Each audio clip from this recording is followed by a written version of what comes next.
Hi again, everyone. This is In the Moment with Ziri and Janet. As you already know, I am here in United Kingdom, and it's a beautiful morning here, and this bright and sunny day actually this autumn. And of course, with me on the show is my usual co-host, and Hi, Siri. I'm very excited to be back for this next episode of In the Moment. And this is Janet Gonzalez. thank you, Janet. How are things over there in Florida? Good. It's been overcasted for these past few days, but otherwise, it's been sunny and very warm, so it's nice. That's good to hear because I think we heard about floodings in the threat of flooding in some parts, but you're not affected, I hope. No, thanks God. We're family. I mean, my family is good. We're good, and nothing happened in my community. But That's yeah, thank you for the concern because we do have many other parts of Florida that unfortunately people have lost everything. Their um, house, their houses, their cars, their belongings. But we are in a process of recovery now, and we should be good in a few months. God okay. willing. Sad to hear, but good to know that well, it's not that bad. Well, Mm. we're going to be talking about the mind today, and this is an interesting topic because I'm sure that when this the threat of the flooding was made known, we became aware of it. I'm sure that somewhere your mind will have been running helter-skelter. You know, what's going to happen? Are we going to lose our home? Are we going to do this? Are we going to do that?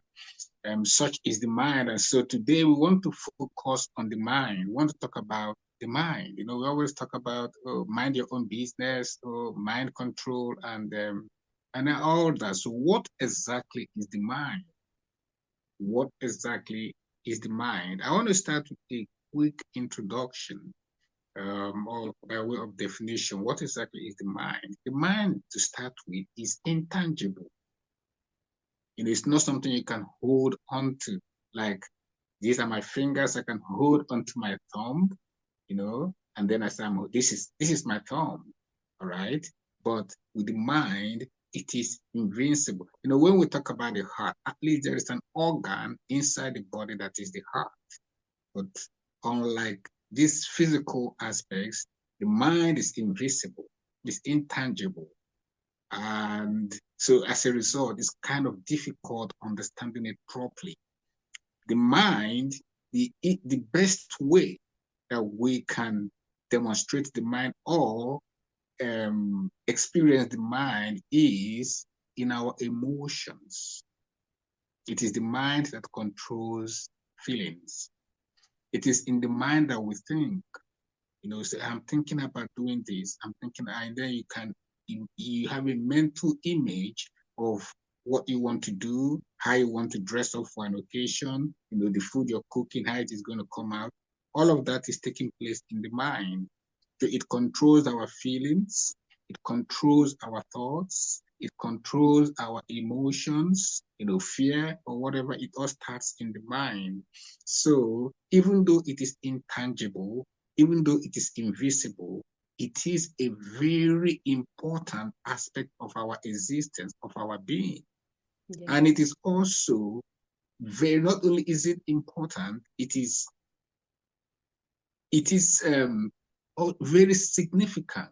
In other words, almost everything we do is processed through the mind. That underlines how powerful I would say the mind is. So today we want to discuss this mind. What is it? You know, how does it work? How does it operate? How does it function? What does it do? But more importantly, how can we relate rightly with our mind? How can we, in a manner of speaking, bring it to control? You may say, how can we mind the mind so that it would serve us and not enslave us? So, Janet, I want you to come in and tell our viewers your thoughts on the mind. Yes. Thank you, Siri. For me, from an experiential point of view, to get to the mind, I have to tell a little bit about something that it comes before the mind, which it's what allows us to experience the mind. And I am speaking about our five senses. Without our five senses, we won't have a functional mind. In what sense? We have the sight, and then we can see the world around, and I can see you, you can see me. We have the sense of taste, where we know where foods are either sour, sweet, bitter, right? We also have the smell, where you can be aware of, oh, this is a perfume, this is a food scent. Nature. You can start recognizing a sense, and your memory goes back and says, oh, this is the scent of a rose. This is the scent of an X flower. We also have our hearing, which allows us to determine and identify sounds. If we wouldn't be able to listen to each other if our hearing was not working properly. And of course, we have the touch, where oh, this is cold, this is hot, this is room temperature. And if I touch me, I know that this is me, and I know that this is a pen. So without our senses, we wouldn't be able to acquire all the experience about the environment, and the mind wouldn't be functioning, because these five senses bring the environment into ourselves. And then you recognize, I know now how you look. Like if I see you anywhere, at the airport, in a park, whatever I see you, that is Ziri, right? So I have a memory of how you look, and even your voice. If we are speaking among several people, and I'm just looking like, say, to the front, and you're in my back. If you speak, I know it's you, because when we speak several times, I already recognize your voice. And this, I'm sure this happens to you. It's very normal for us human beings. But this is what the five senses bring to us, that we begin collecting experiences and impressions of the environment, and they sort of turn into memory. And then we store this memory in the mind, and of course in our bodies. And that's how we move forward, perceiving life and knowing each other and conducting our lives. So for me, the mind is, like you said, it's intangible, because it's not visible. I cannot tell you it's here, it's here, it's here, because for me the experience is that it's everywhere. Just like the environment is everywhere. The environment is made of light. Without light, I cannot see you. I can see you and all other objects that are there, because there is light. There is light, I can see. There is sound, I can listen, and I can put things together. So it's like the mind it's, to me, in my experience, it's more like exactly the environment is. It's a little bit everywhere, because in reality, we are bringing into ourselves a little bit of everywhere and becoming the mind. So for me, the mind is all over. And that's the beauty. The beauty is that it's not in one place. It's not tangible, but that's why we can shift it. That's why we can improve it. That's why, because it's memory collected, we can use the memory to actually benefit our lives, and just say, okay, I went through this experience. Now it's in my mind. What am I going to do with this experience? Am I going to use it for my benefit, or am I going to use it for torture? And for me personally, that's my experience of the mind, what it is, why being aware of all our senses is very important and necessary. And once you understand that it's all a play between the environment and yourself, you cannot not say that the mind is a beautiful thing. The mind is actually a very, very beautiful thing, and organ, whatever we want to call it. To me, it's an experience. I cannot say it's an organ. I just say the mind for me is an experience of life. Oh, thank you so much, Janet. You've actually brought in a very good perspective. So it is with the mind that we're able to process the five senses. So the mind is actually like the hub. It is when you hear someone's voice, you haven't seen them, immediately an image, is created in your mind. We're reading a book, maybe a novel, and then you have some characters described, you build a mental image of the characters. You build a mental image of the scenery. You even build a mental image of the plot, what is happening. You see someone is running to go and catch the train, you have a mental image, it helps you. You touch something hot, you have a feeling, it registered in the mind. The mind helps you to register that thought and associate it with either coldness or hotness or pain or joy, excitement, or name it. So the mind is actually who we are in a way. Yes. Having said that, I need to quickly also say that you are not your mind. Okay, so that let me clear that it's not a contradiction. The mind is who we are in the sense that it is, it helps us, express, appreciate and express the five senses, and it helps us to record images and, process thought and all. But we are not our mind. And by this I mean a lot of thoughts do cross through our mind. So we're now going into talking about how the mind works, and it is important to understand how it works. It's almost like, would I say, it's almost like, you could say like a storage, a computer data storage system. So everything that it comes across, it stores it, and it is constantly working. It is constantly trying to process stuff. That is why we say, oh, I was just walking down the road. I wasn't even thinking about this, and this thought crossed my mind. So the mind has the ability to just, project itself, even when we don't want it. It could bring a thought that we don't want. It could be a sensation of fear. Maybe you're going for an interview and then you begin to panic. Why is that? Because the mind is, working at the background. It is always working. But it is important for us to understand that everything that crosses through our mind is not necessarily our own thought. Yeah.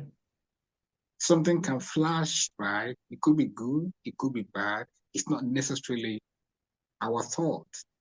It becomes our thought when we now engage, when we choose to engage with that particular thought, whatever it is.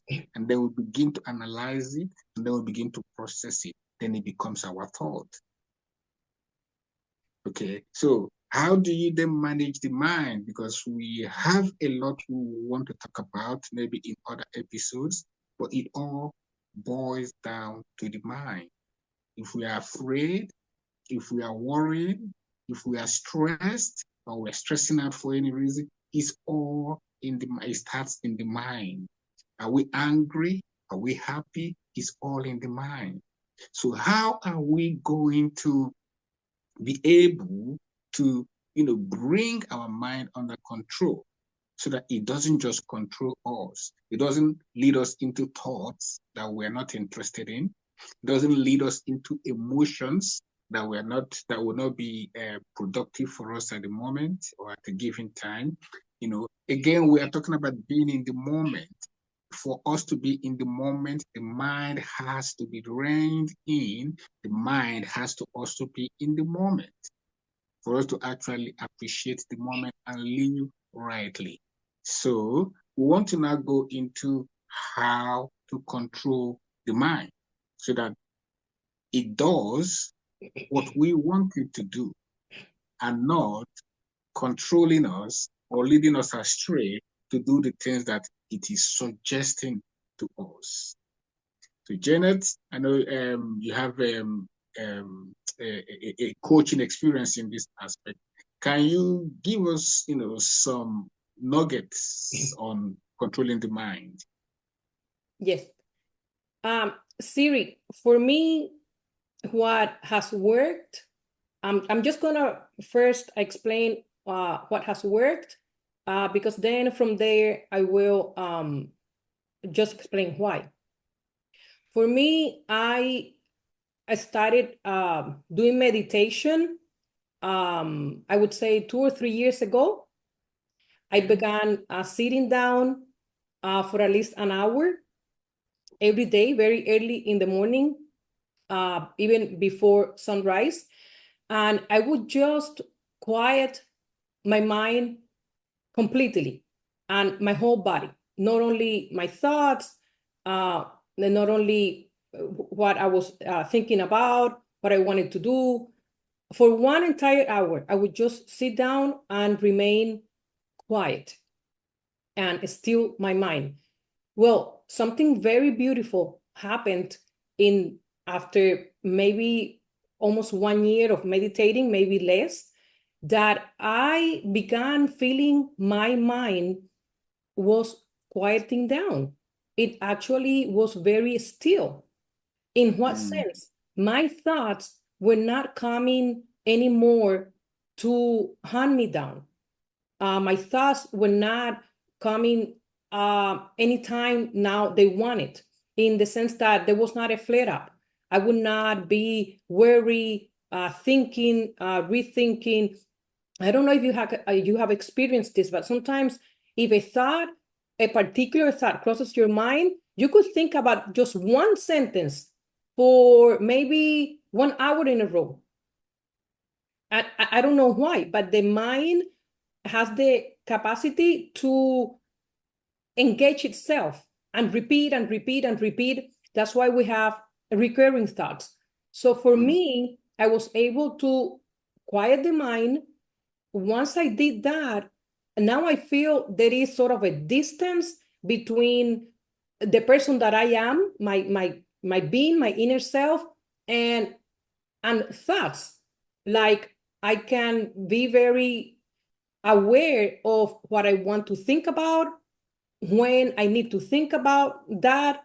Is it necessary to even think about it? If not, certain thoughts will never cross my mind ever again, unless I need to bring it back to me. That's, in my experience, meditation, it's what has worked for me to completely quiet down the mind. And, it is there. I have not lost any memory.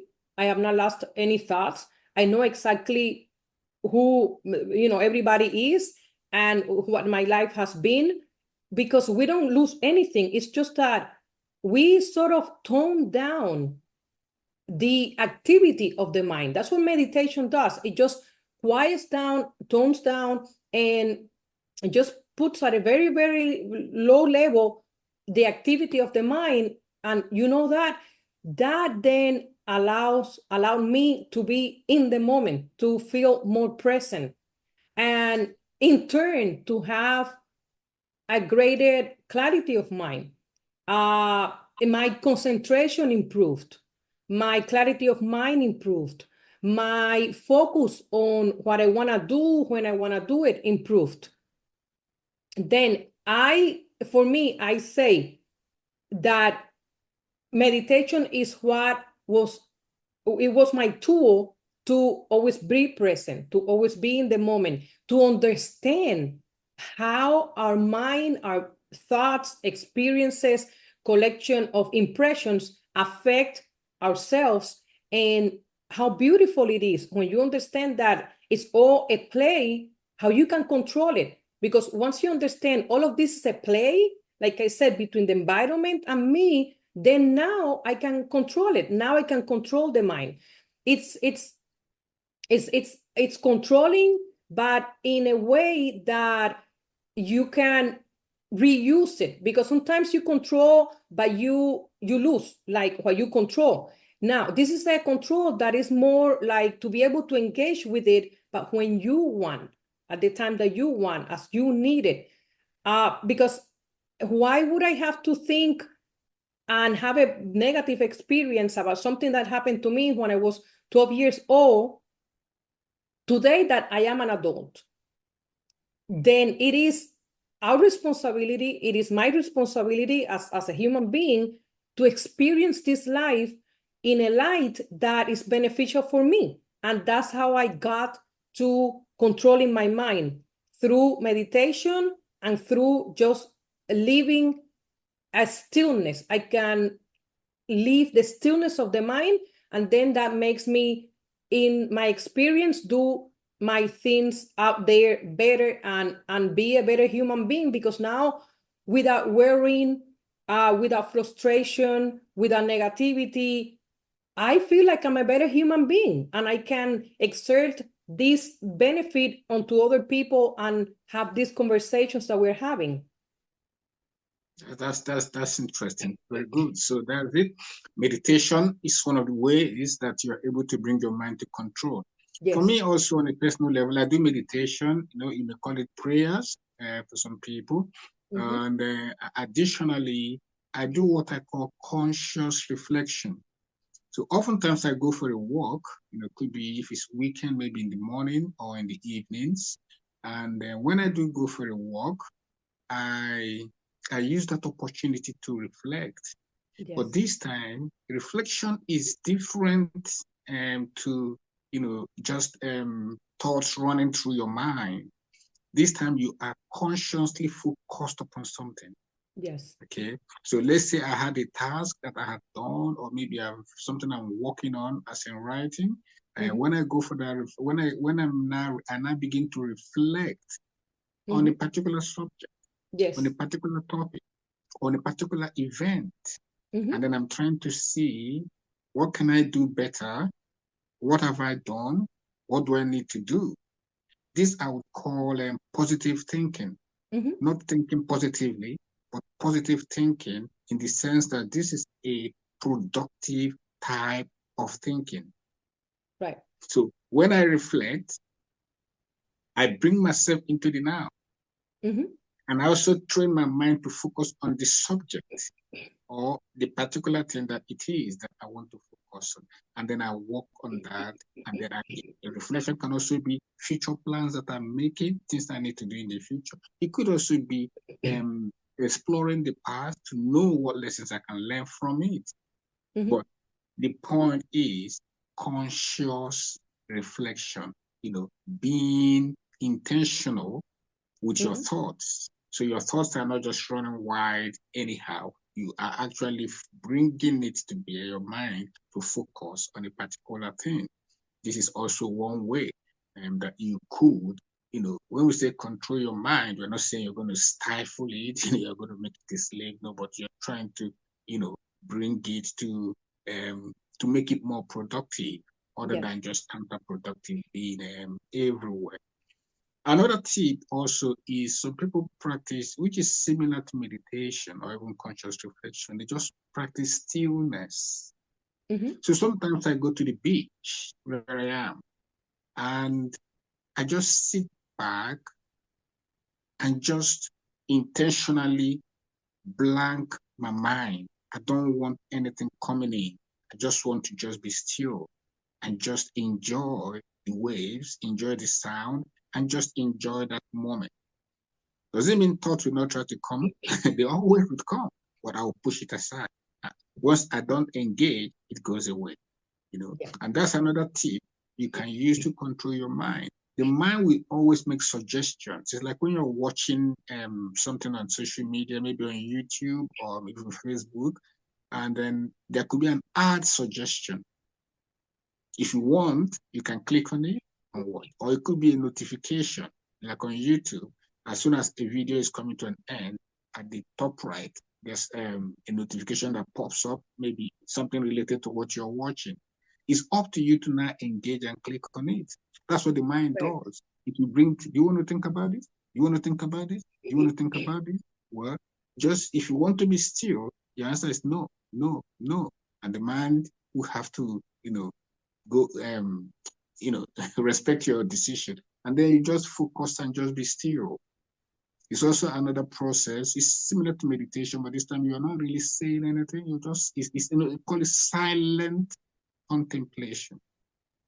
But in all of these, the objective is for you to be in control Yes. of what your mind is doing, for you to be in charge of where your mind goes, as against allowing the mind to control you. I'm going to end on my part by saying again what I said at the beginning. The mind is always active. It is, I think that it is part of its nature. It's always active. So, and it processes our thoughts, emotions, feelings. So it is going to make suggestions to you almost 24/7. It can bring the suggestion of fear. It could be the suggestion of anger. It could be the suggestion of resentment, bitterness, reminding you what somebody did to you some years back. Okay. And I have said that you are not your mind. And by that I mean, you are not embittered. You're not resentful because such a thought crossed your mind. It is important you know this. It is when you decide to engage with that resentful thought, and then you begin to now, give life to it, and then you're becoming hateful of the person you're remembering, then you have surrendered to resentment. But you could overcome it by just pushing it aside. So when we understand that the mind has a mind of its own, I know it sounds funny, but it has a mind of its own. You also should have a mind of your own. Correct. And since the mind is a part of you, you should then enforce your authority over the mind and let it mind what you want to mind. Right.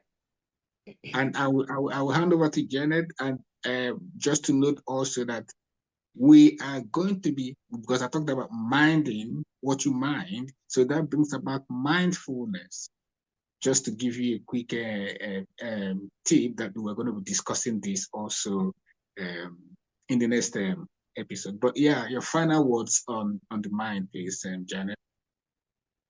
Yes, Ziri, be it meditation, practicing stillness, conscious reflection, all of these, what they have in common, it's one thing that is the most important, your intention.